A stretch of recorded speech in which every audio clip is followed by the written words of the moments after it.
Cool. Welcome to episode 3 of the update. And this week we've got our first guest speaker. So we're joined by Gary O'Leary from AppCheck. AppCheck are a vulnerability scanning provider, and Gary's a security researcher at AppCheck. So Gary, first of all, thank you for joining us. And this week we're going to be talking about the Log4j news, which seems to be dominating the headlines and has been over the last couple of weeks. So Gary, do you want to first kick us off with what is Log4j?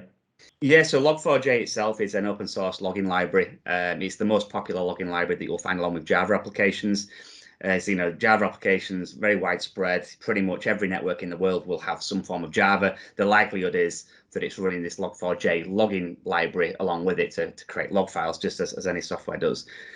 So like I say, it was actually 2003 that this vulnerability was introduced. It's gone unnoticed for a long time. And then early December, this vulnerability, this very nasty vulnerability, was observed and publicly disclosed. The vulnerability, in essence, it's exploiting an advanced feature of Log4j library that's it's known as lookups. These are like match and replace. They're tokens that can be embedded in logs that the Log4j will replace with some useful information. So you could embed the time and date, environment variables, and various different useful bits of information. This advanced feature was there to do that. One of the parts of this advanced feature was found to be vulnerable, and this was using a lookup to connect to a remote JDNI URL. In a nutshell, that allowed the attacker to embed a simple string that, if it was logged, would remotely connect out to a URL and execute malicious code on the vulnerable system. So the vulnerability itself, it's in a library. That library can be part of gateway devices. It can be part of printers, security systems, web servers, applications. Huge range of different systems are affected. Famously, even the Mars rover out in space is vulnerable to this issue. So that's kind of why it's hugely popular and very simple to exploit. And this is why it's made such big news, and it remains to be such a big challenge. Okay, and with it being so widespread, what would be your top tips for identifying vulnerability to Log4j attack, and what are the mitigation steps to protecting against it? Okay, so I think one of the key parts of this vulnerability is the way that it can be exploited by attackers. So that's the attacker is essentially trying to get something logged, something written to a log. So what they would do is they take this string that points to this URL that downloads this malicious software, and they throw it everywhere that may end up in a log by a Java application. So in terms of detecting it, we need to find the systems that are vulnerable, that are creating these log files. So there's what we've done at AppCheck is developed a scanning module for this, and we've looked at the common services that might be vulnerable. So as the attackers did to begin with, web servers were definitely the most common vector of exploitation. So that can be web applications, or it can be web interfaces, so things like VMware and Mobile Iron, popular content management systems like Log4j. So we're looking at scanning those web servers, looking at all the areas that you can take input, putting this malicious string that can help us detect that vulnerability. Then further to that, we're also looking at a lot of other services that could be vulnerable. Web servers, include different technologies on web servers, SMTP, FTP, DNS, SSH, all the common things that you might publicly face on the internet.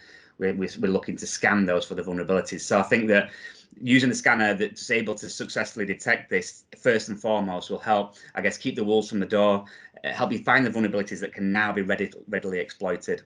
Moving on from there, because this is a software library, it's not as simple as detecting a vulnerability where it's a more well-defined system, where it's just a particular web server or a particular mail server. This can be anywhere and everywhere.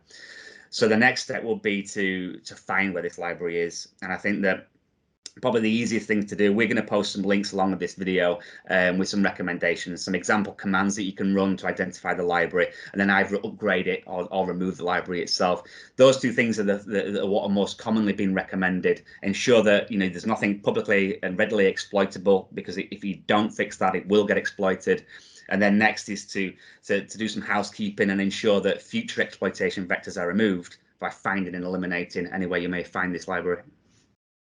Okay, and with that, is there any particular, in your experience, any particular industries or company sizes that are being particularly targeted with this, or is it more a case of splash and dash, if you like? Yeah, it is. It's definitely the latter. It's this attack is very well suited to the murder by numbers, the scattergun approach. The level of exploitation, the level of knowledge that you would need to exploit this vulnerability is very low. All of the tools are out there to do this. And it's particularly easy to exploit in that all you need to do is embed this string into things. It could be anything. It could be in an email. It could be in a file attachment, in a request to a web server.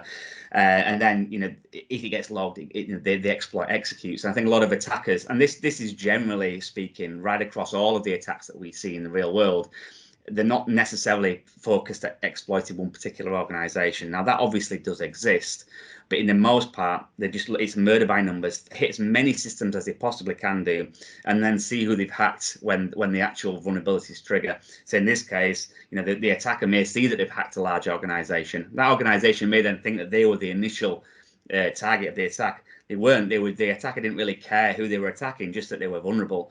And when those vulnerabilities triggered, is at that point that then can laterally move to the network if that's what they want to do, or install ransomware, install crypto mining software seems to be a common thing that people are doing. So I think there will be attackers focusing on industries, focusing on organizations, I'm sure. But in the vast majority of cases, it's a huge, attack as many as possible. That's the approach that we're seeing really more often. Mm-hmm. Great, thanks, Gary. And as Gary says, we'll put the links to find out more information in the description. But if you do have any more concerns, we're very happy to jump on a call, discuss the potential vulnerabilities, and sort of plot out a bit of a roadmap to help you protect yourselves. So, Gary, thanks again for your time. Really appreciate it, and we'll be back sort of same time next week. Cool, thank you. Cheers.